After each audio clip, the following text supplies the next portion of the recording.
eritrocitos, glóbulos rojos, hemoglobina y hematocrito. Eritrocitos, generalmente el valor normal es de 4.200.000 a 6 millones por milímetro cúbico. En todo laboratorio van a encontrar un valor de referencia que está al lado. En la hemoglobina, lo mismo, el valor normal es de 12 a 18 gramos por ciento. Ese es el valor de referencia, y el hematocrito de 37 a 51%. ¿Por qué estoy tomando estos tres parámetros? Empezando por esos tres parámetros, porque generalmente estos tres parámetros van de la mano. ¿Qué quiere decir? Si una hemoglobina está por debajo de 12, 10 o 9, el eritrocito también tendría que estar por debajo de 4 o de 3. Y el hematocrito lo mismo, por debajo de 30.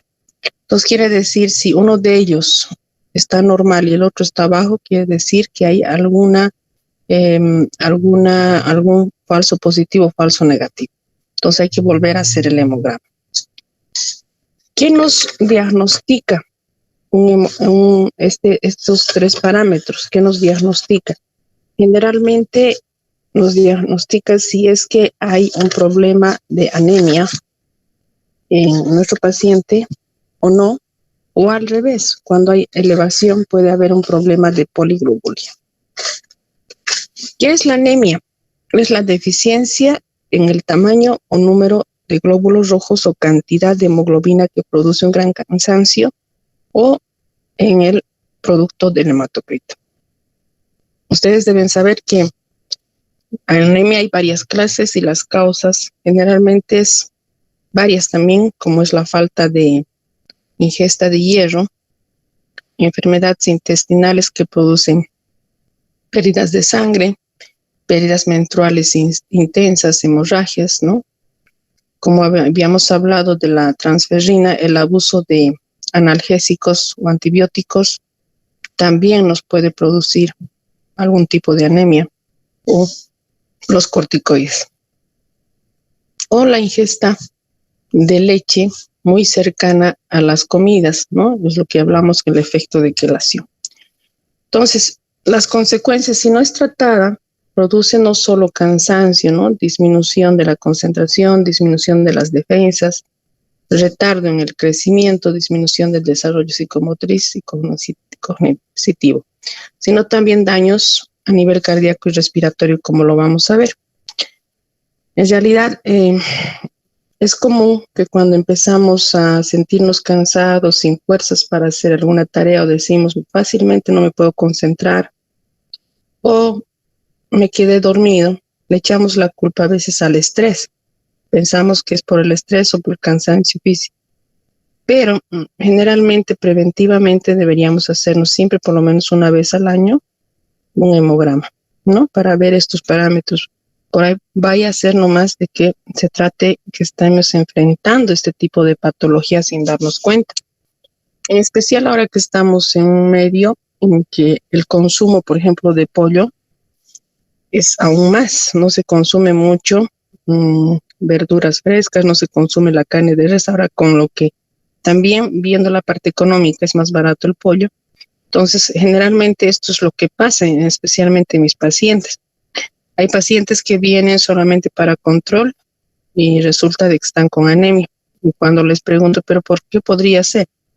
Aparentemente dicen, sí, no consumo carne de res, no consumo verduras, ¿no? Generalmente ese es el motivo, y especialmente también en niños.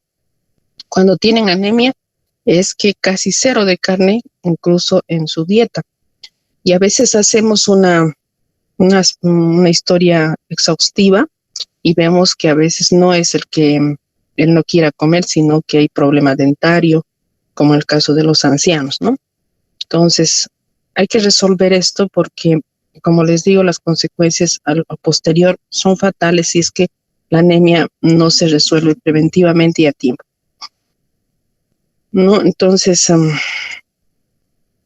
la falta de oxígeno, por ejemplo, porque la hemoglobina es transportador de oxígeno, el paciente a veces no puede respirar, o por ende no brinda la energía necesaria, ¿no? Entonces hay que ver, hay que descartar siempre un problema de anemia, especialmente en niños, quienes tienen más riesgo de tener problemas de anemia son los bebés entre 6 y 24 meses, ¿no? Cuando están empezando la alimentación complementaria y no se está dando una alimentación complementaria bien dirigida, ¿no? Entonces, si ustedes se dan una vuelta por el centro Albina Patiño o algún lado de pediatría, van a ver que los niños que están con anemia más o menos son este rango, de 6 a 24 meses, ¿no?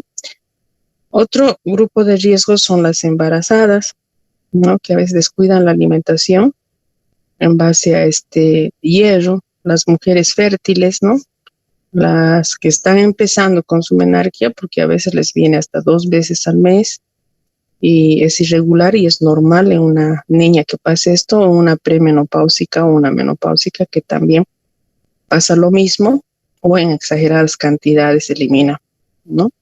Entonces, otro grupo de riesgo son los ancianos, como les decía hace un rato, y esto lo van a poder ver en la práctica a los que les ha tocado en Caramarca. Generalmente la hemoglobina es baja en algunos de ellos y hay que intervenir.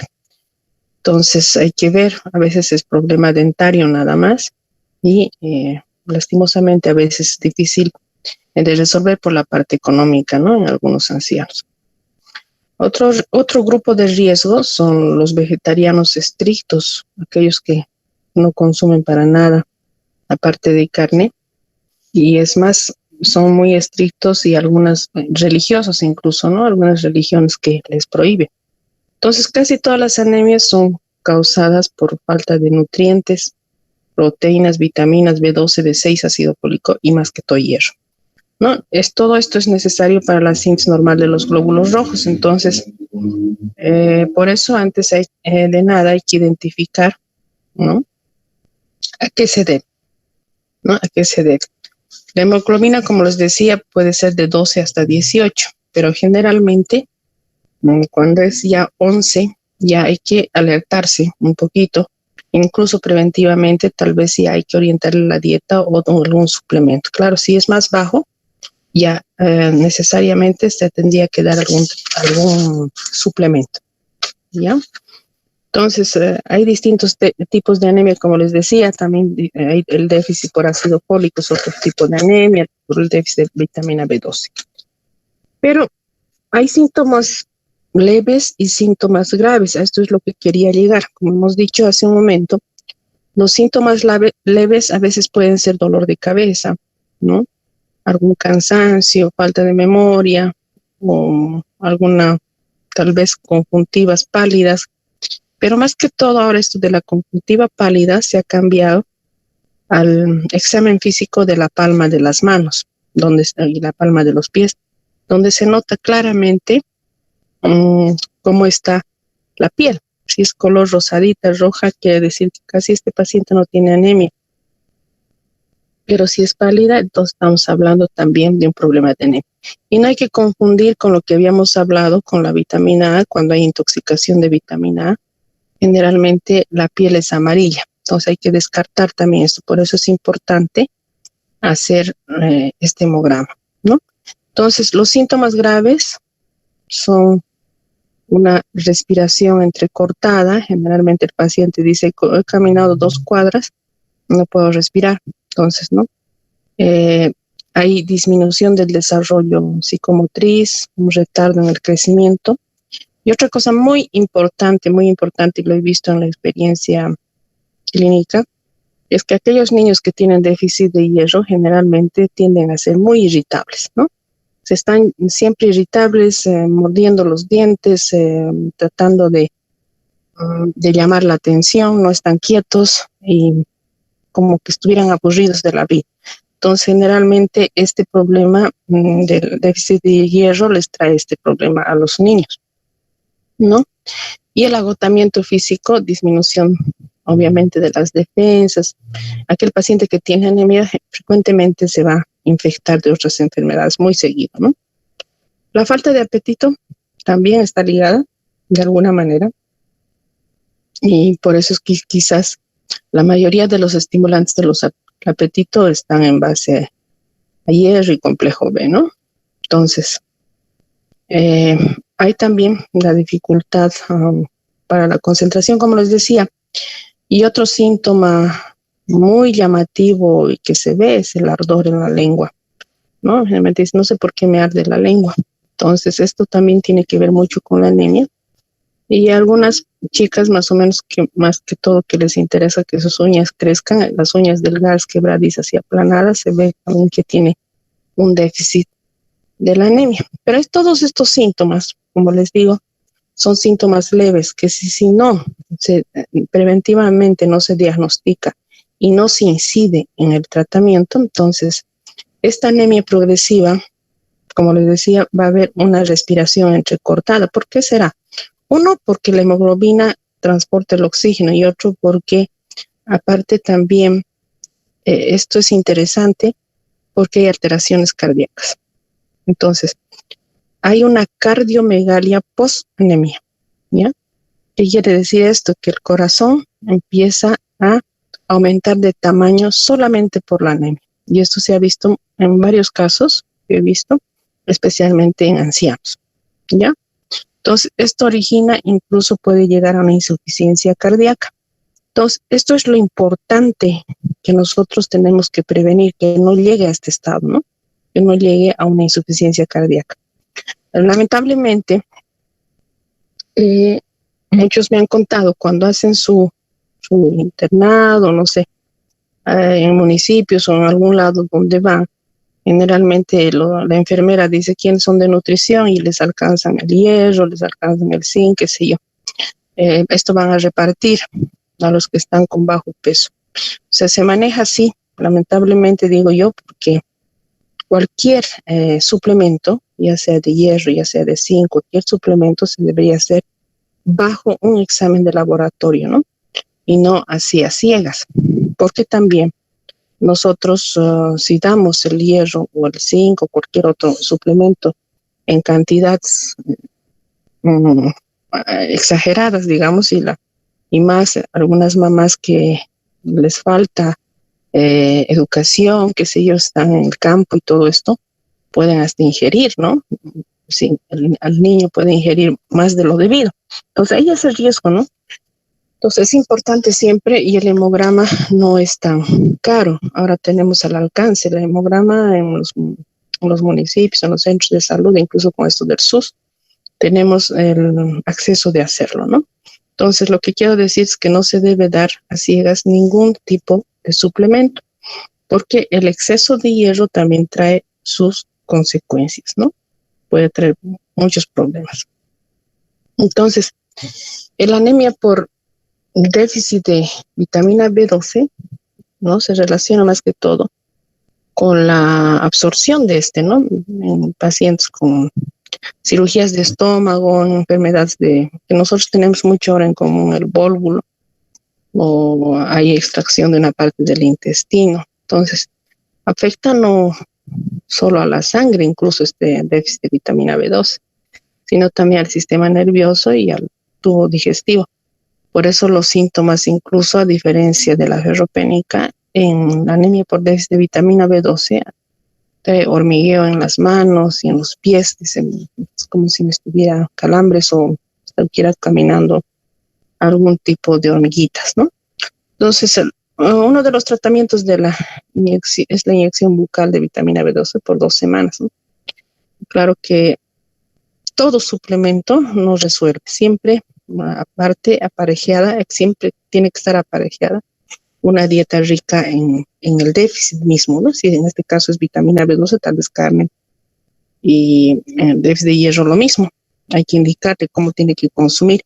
Y especialmente en los vegetarianos es importante indicarles esto de que si ellos ya, de hecho, no están consumiendo carne, están consumiendo legumbres, soya o qué sé yo, o lenteja, mejor dicho, entonces que no consuman encima directamente un café, un lácteo o algo así para que no haya este efecto de quelación, ¿no?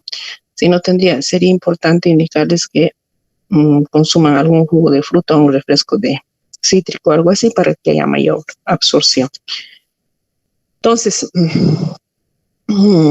les comenté, creo que justamente vi de un centro del Chapare, donde hay niños, donde se está manejando este tipo de dieta, ¿no? Que orienté yo de que no debería ser en niños, ese tipo de dieta, y tenían que pasarme los pesos, tallas y los laboratorios. Hasta el momento no lo tengo, pero una vez que les tenga, les voy a comentar, porque es importante esto, ¿no? De qué manera afecta este tipo de dieta a los niños.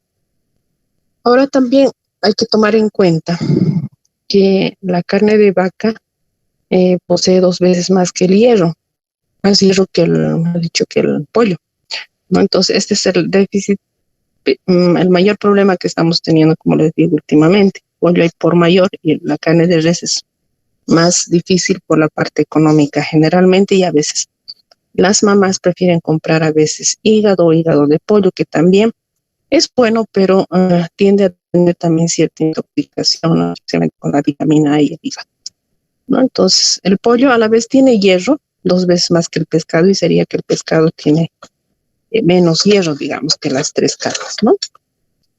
Entonces, es importante indicar en este sentido una alimentación suficiente, balanceada, ¿no? Y en los ancianos ver siempre el problema, por ejemplo, de la masticación y algunos problemas de depresión que también tienen los ancianos, y van a ver cuando vayan al centro. Entonces hay problemas de depresión y enfermedades crónicas también que producen estas pérdidas de sangre, ¿no? Enfermedades crónicas como la gastritis crónica, que lleva también a un déficit de absorción, y el cáncer obviamente también, ¿no? Entonces, es importante observar todo esto en las embarazadas. Por ejemplo, el requerimiento de hierro. Si nosotros hemos visto que en los adolescentes hasta 15 miligramos, vimos 12, 15 miligramos, en las embarazadas es el doble el requerimiento de hierro. Esto hay que tomar muy en cuenta para que no haya ese déficit, o sea, 30 miligramos, ¿no? Entonces, difícilmente a veces lo podemos cubrir los 30 miligramos con la alimentación, ¿ya? Porque por lo menos tendrían que comer 2 porciones de carne por día, y no creo que lo haga. Entonces, a veces en este caso hay que suplementar, ¿no? Y como que ella se está suplementando mediante el SUS.